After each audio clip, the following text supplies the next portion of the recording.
All right, Thursday night, time for our member spotlight, and we've got a repeat customer tonight. And there's a good reason for that. Yeah, hey Bob, how are you? I'm doing fine. Thank you, John. Good. And tonight we're gonna just have a lot of fun talking with Candace McCutcheon again on our, and I know I'm saying that wrong still, but I had such high hopes. This was like, I'm like, got it. He's gonna get it this time. That's okay. Candace McCutcheon. McCutcheon. Yes. Yes. Oh, terrible. Oh my goodness. Well, this is so much fun to have you back on. And we're having you back on for one of your stellar performances. And I really want to hear a lot about it. But I'm going to go ahead and turn it over to Bob to introduce that performance. So I'm not going to steal too much of his material. All right. Thank you, John. Candace, welcome. I mean, it's really exciting to have you on tonight. And the first thing I have to ask is, and I'm not going to give the introduction yet, but how you feeling and how are you recovering? I feel good so far. Okay. I wasn't too sore after. There was only a few kind of odd things that were sore. I don't know what I did to make them sore, but overall, Don't, huh? I don't. Okay, folks who are out listening, what we're talking about is Candace just recently did Ironman 70.3 Washington, and she did a 5:10, which is blistering fast, and it earned her a third place on the podium and a qualification spot to the World Championships in Lahti, Finland. So that's what we're going to be talking about tonight. And we're going to talk about the race, and I don't know how many, for people, excuse the double negative here, but most people, there aren't very many people who don't know Candace. But for those who don't know Candace, she has been with the club about 3 years, did her first triathlon in 2016, correct? Yes. And that was the Rage Triathlon, which I think most people do the Rage for their first one. Yes. And Candace has done triathlons, just dozens of triathlons, many sprints, about a dozen Olympics, half a dozen half Ironman, full Ironman. So she's a very experienced triathlete. And again, recently, just last week, did the Washington race in 5:10, PR'd just about everything. PR'd all three, but with really good finishes. When I read your race report, the thing that intrigued me the most was when you talked about the mental toughness that you had developed in leading up to this race and the work that you did on the mental toughness. Can you talk about that a little bit? And John, I know one of John's main topics, we're going to break the race down for sure. But just as an introduction, tell us about how the mental toughness and why the mental toughness was so critical to this race. So for a lot of the races that I've done, I seem to have this, like, not a blow up, but I seem to stress myself out during the taper.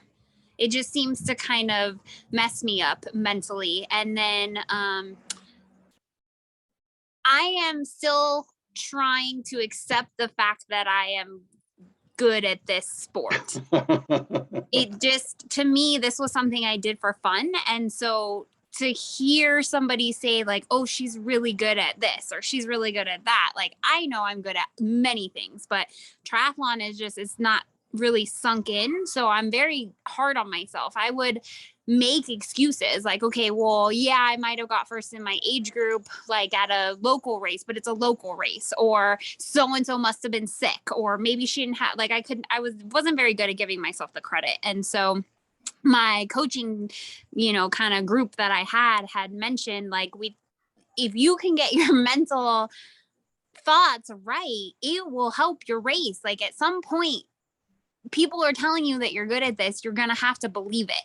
Mm-hmm. And it was like one of those things where I'm like, I can get in the top 10. I can't podium. I can't do this. Like, I knew I was good, but I didn't fully register, like, I don't have what it takes to be able to go faster or this or that. And so I just kept improving and improving. And then this race, one of my coaches was like, if you can just believe in yourself, mm-hmm. you already are improving, it's going to change the way you look at the race and your performance. And so we sat down, we looked at a whiteboard. Ron actually helped me with that aspect of it. He noticed a couple of mental patterns that I would have and things that I would say. And so I was like, you know what, we raced Washington. We did really well in Washington. You were there. And I think I got like 7th. And I couldn't believe it because one day I was like, one day I'm going to make the top 10 in my age group. Like, how great would that be? I ended up getting 7th. I couldn't believe it. And my coach Chip has been telling me, like, you could get to the top part of your age group if, over time. And I'm just like, you're nuts. Like, I just kept telling him, you're nuts. I don't know why you think I could do that. So I worked on that. Jamie actually was like, let's go to Finland. And we're so close. Let's try to podium. Like, we missed 5th place by like a little bit. And so I was like, that's not my goal, but I didn't want her to go without me. So I was like, now that's my goal. And so when we made that decision after Oregon to try to hit the 5th mark, I was like, okay, I have to start believing that I can do it or I'm not going to. I have to believe 5th place is doable. I have to believe I'm a good biker. I have to stop making excuses and just accept the fact that I'm getting better and I can do this. So there was a lot of like, I'd get in the training and I'd be like, I can bike 20 miles an hour. I can swim this. I can bike this. I can podium. And then I started, like, I would never tell people that I wanted to be in the top 10, or I wouldn't tell people my goal because I was like, I'm not good enough to get that. If I get it, we'll celebrate. But I didn't have the confidence that I could do it. So this is absolutely fantastic. And it's crazy. It begs the question, what came first, the chicken or the egg? Did you do a fantastic performance because you believed it, or did you believe it after you realized you were fast? Like what did it roll? What role did it play in your stellar performance? Well, I think what was happening was every race I've improved. I still haven't hit a wall yet. Like, every race, Chip has made me faster. Hands down, my coach makes me faster every time.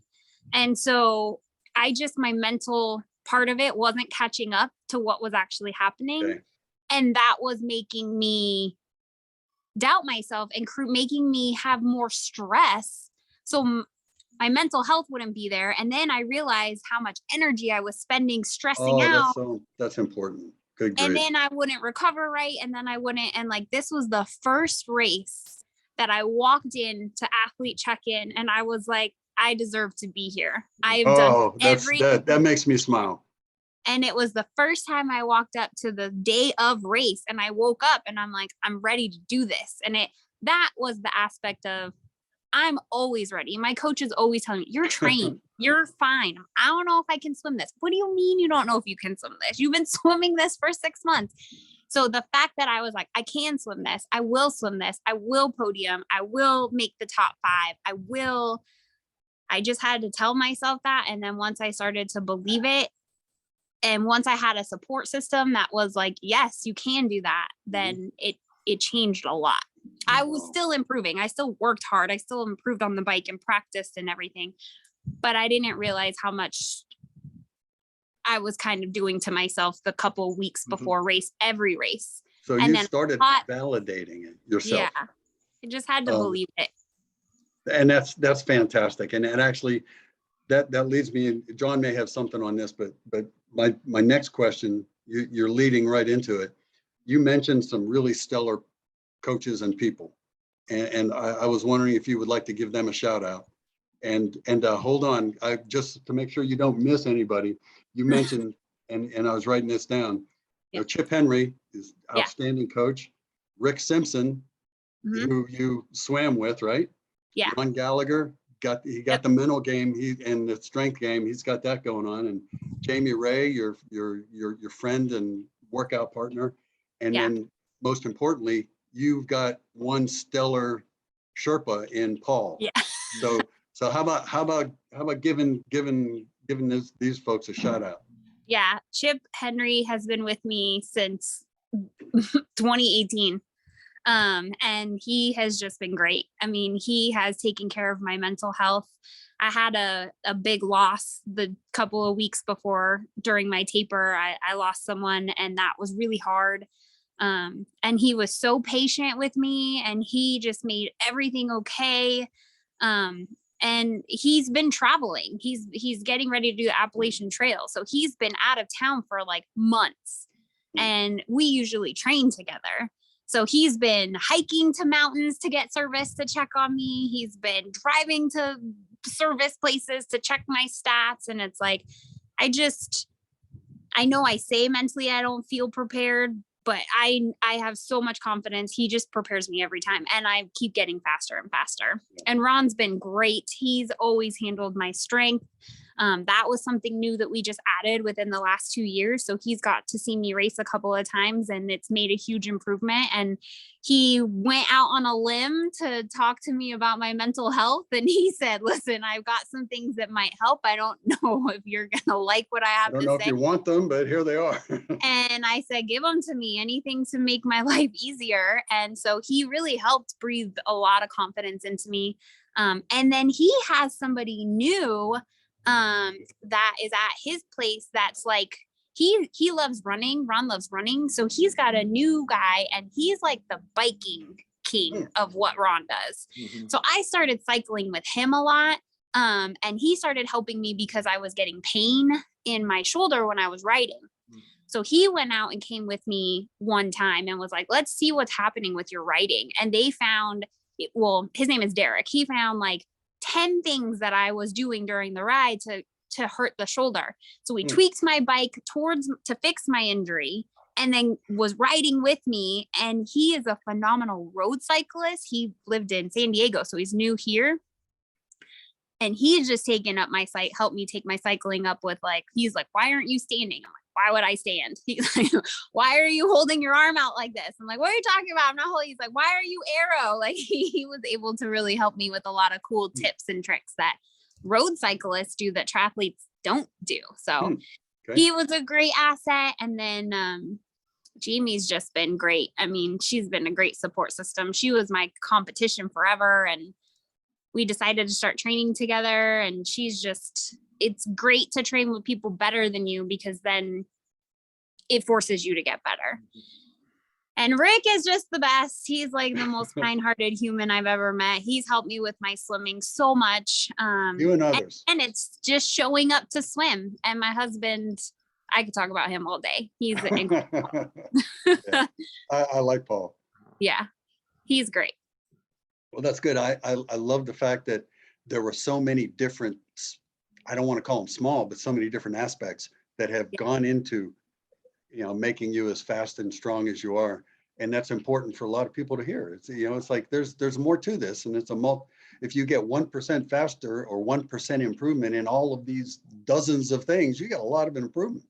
Yeah, everybody's been a huge part. And the biggest thing that changed from Oregon to now was just me surrounding myself and using the friends that I made even through the club, because I've always kept to myself.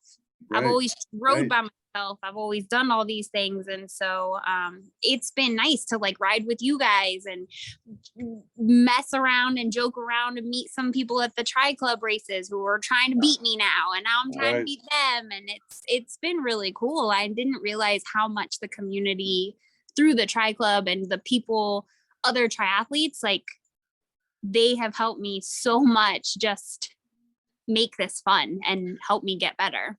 I think we're going to crop this out and use this as a marketing tool for the Tri Club. Well, the phrase that comes to mind is triathlon is an individual sport, but we don't do it alone. Yeah. And I love this story of you just surrounding yourself with other competitors, other athletes, and other experts, and tapping into that. And our community, we have all that here. And so that's really, really neat that you're part of that and you're building it. And I'm going to go back to, you talked about self-doubts, and I really appreciate you being honest about that, because that's good for people to hear. Here you are, a high-level athlete, and you have doubts. We all have doubts. You're going into that start line and you're wondering, is today going to be the day? And I love this self-talk and this very deliberate approach to be confident, because it really does pay off. So Yeah. that's really great. I think it matters, and it's like my regular work job is to help inspire and make people feel great about themselves. But then I found myself in this situation where I started training with groups of people. And it even happened when I rode with you one time at the Air Force Base. You were like, I'm coming. And I'm like, I can't ride with him. What are you thinking, Candace? Like, you're gonna slow him down. You're not gonna be able to keep up. Yeah. And I had to tell myself, like, no, you can ride with these people and you're good enough to ride. And the same thing happened at swim when there was one day when I walked in and I had been swimming with Rick by myself for so long. And Jamie was like, do you mind if I swim with you guys? And I'm like, yes, because if I'm going to race you, I want you to be the best, because I don't want to hear that I beat you because I was swimming more than you. Like, you need to be the best. So there was one day where Rodrigo showed up and Luigi came. Yeah. And this new girl, Leah. And I'm like, I cannot swim with these people. Like, I'm the slowest one. And so we had the set. Rick is great at writing the set out. We got like three sets in, and I started to just attack myself mentally because I was constantly the last one at the wall. And I'm like, they're waiting on me. Why do you think that this is a good idea? You're not gonna be able to keep up. And that was exactly what I meant. I had to stop. And I'm like, stop it. This is how you get better. You deserve to be here. You are going to work hard. And it's okay if you're the last one to hit the wall. So I think it happens more than people realize. And you're in control of how you spin it. And that can dictate. I could have gone home that day and never went back. But then I would have never got better. So now I'm like, come on, Luigi, I'm going to grab that toe and hang on. One day I'm going to pass you, which I know is. And that's wonderful because you're developing these mental skills, and it's really, again, deliberate and developmental skills, and it pays a huge dividend. So it's really neat to hear this. All right, so now let's talk about the race a little bit. Yeah. Usually I like to start as, what was it like towing the start line, but I want to start at the end. Tell us about the finish. So the finish was, what do you mean exactly? Like when I crossed the finish line? Yeah, as you're coming into the finish line, and you had a pretty good sense of how well your race went at that point, and you saw the finish line and crossed it. And you also had a really strong finish. Your pace, I mean, your cadence and your posture, everything was wonderful. So I did not, this was the first race that I was so in my head about all the things that were going on in my life at the time. I was just focusing, like, get this race done and do the best you can. And so I had not seen my times. This was the first race that I was hitting. I was in autopilot mode. I hit the transition watch and I didn't see my swim time. And I was like, oh, I wanted to know so bad if I swam faster. So I hopped on the bike. I hit transition again. I didn't look at the watch. I didn't see it. And it was every time I hit the button, I'm like, oh, you have no idea where. So I had no clue where I was at. That's so fun. Even in the run, I knew, like, the only thing I'm not very techie. So I don't have my watch programmed to tell me everything. It just tells me like that portion and where I'm at. And I had already forgot to look. So in the run, I was like, I just got to be a 144. If I can just run a 144, that's what I ran in Oregon. It's a harder horse. I'll be fine. Yeah. So the last 2 miles is all uphill.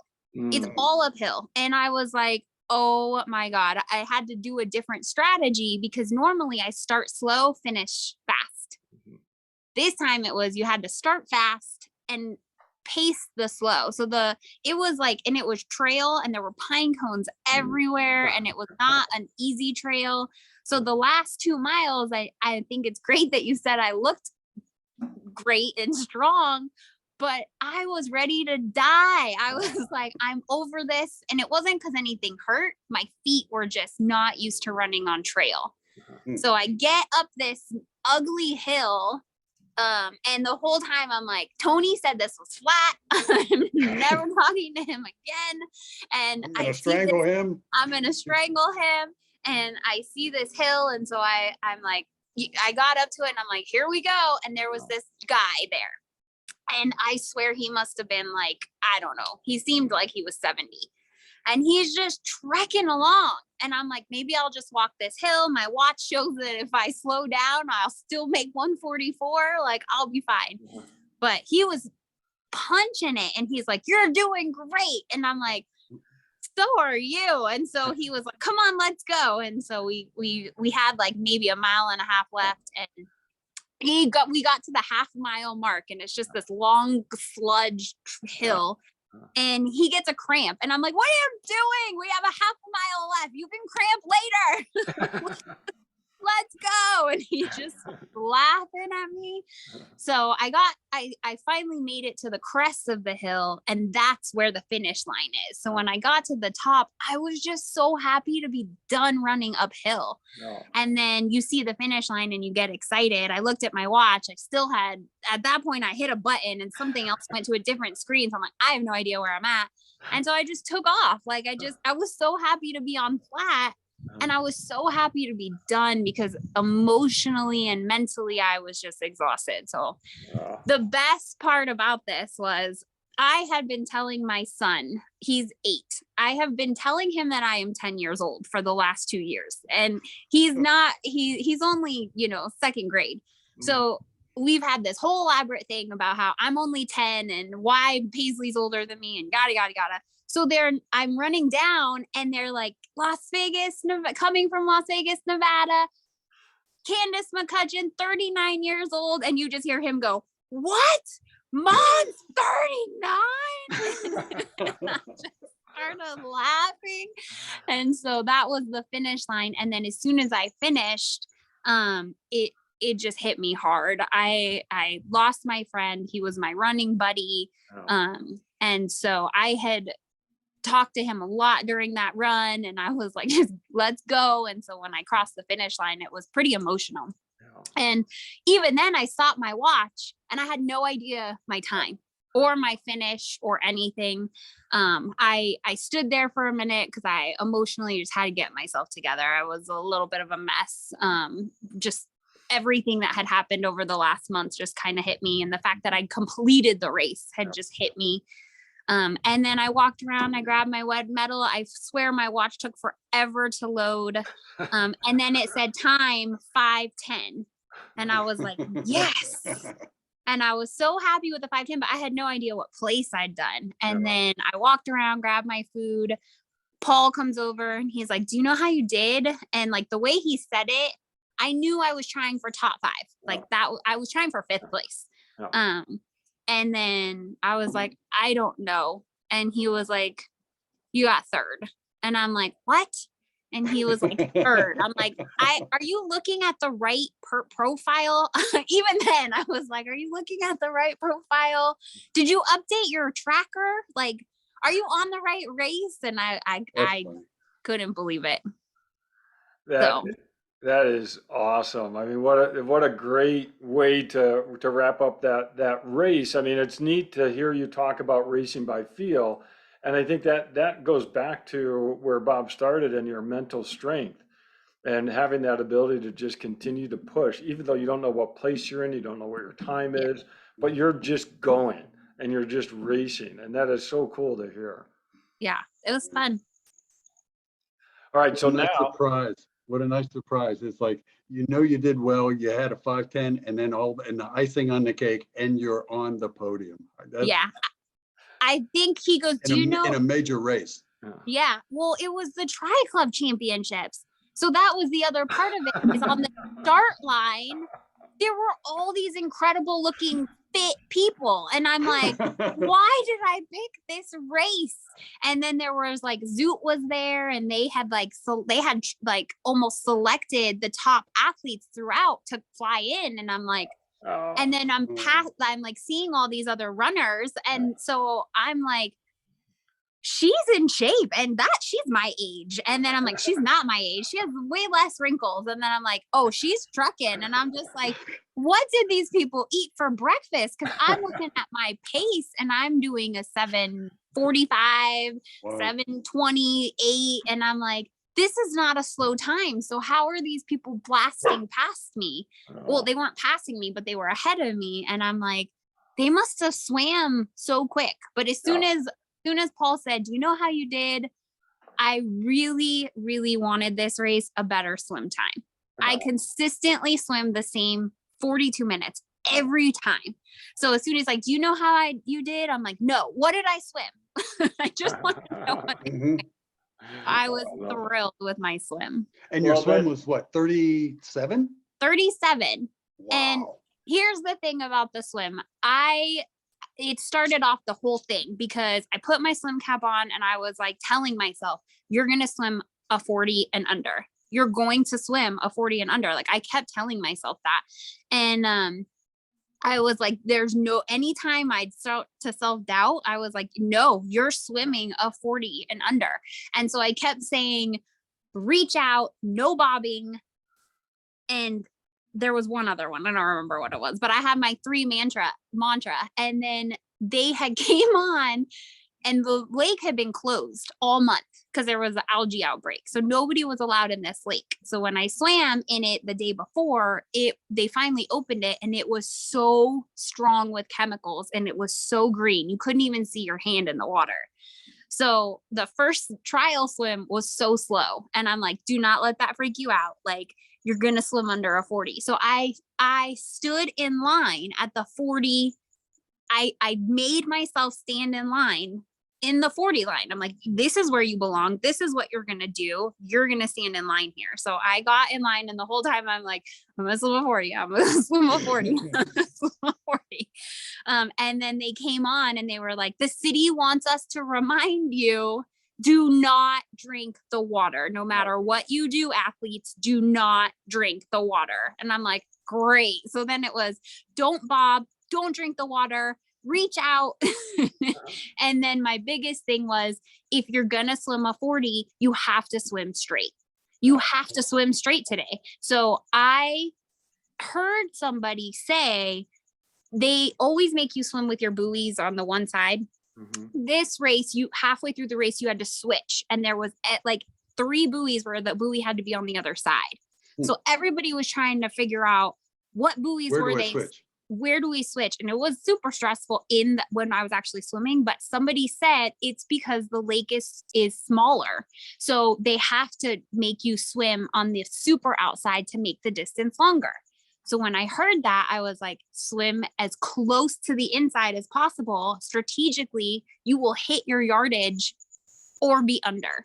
Mm-hmm. So I swam as straight as I could. Everybody was over to the left and I'm like by myself. And I was just like, this is either going to play out great or not. And I swam 2,098 yards. Oh, awesome. Oh, nice. And I hit every buoy and I didn't swallow any water. So strategically, I had to really focus on that because that's how I did it. You swam the tangents. I actually swam the tangents. And how often? How many strokes do you take before you breathe? Before you sight? I was sighting. I didn't count.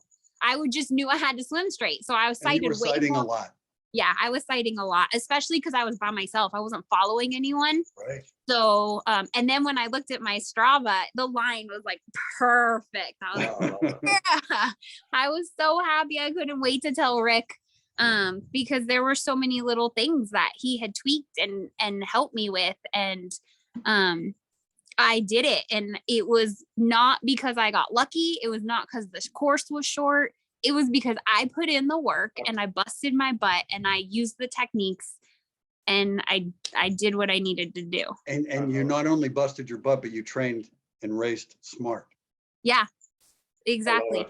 So we're almost at our 30 minutes. I knew this would fly by. Yeah, I know. So I want to hear now, what was it like to be recognized on the podium at a major race like this? Because as you said, this was a Tri-Club championship and this was some serious competition. What was it like to be called up and recognized as a top 5 and you were 3rd? That was really fantastic.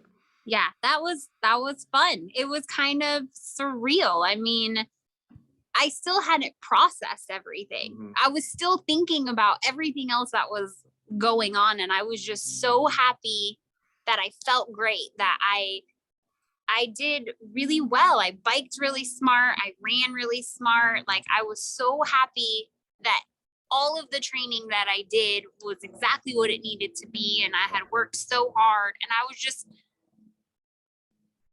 was trying to not make excuses as to why I Yeah. deserve to be Yeah. there. So I was like, Mhm. you did this.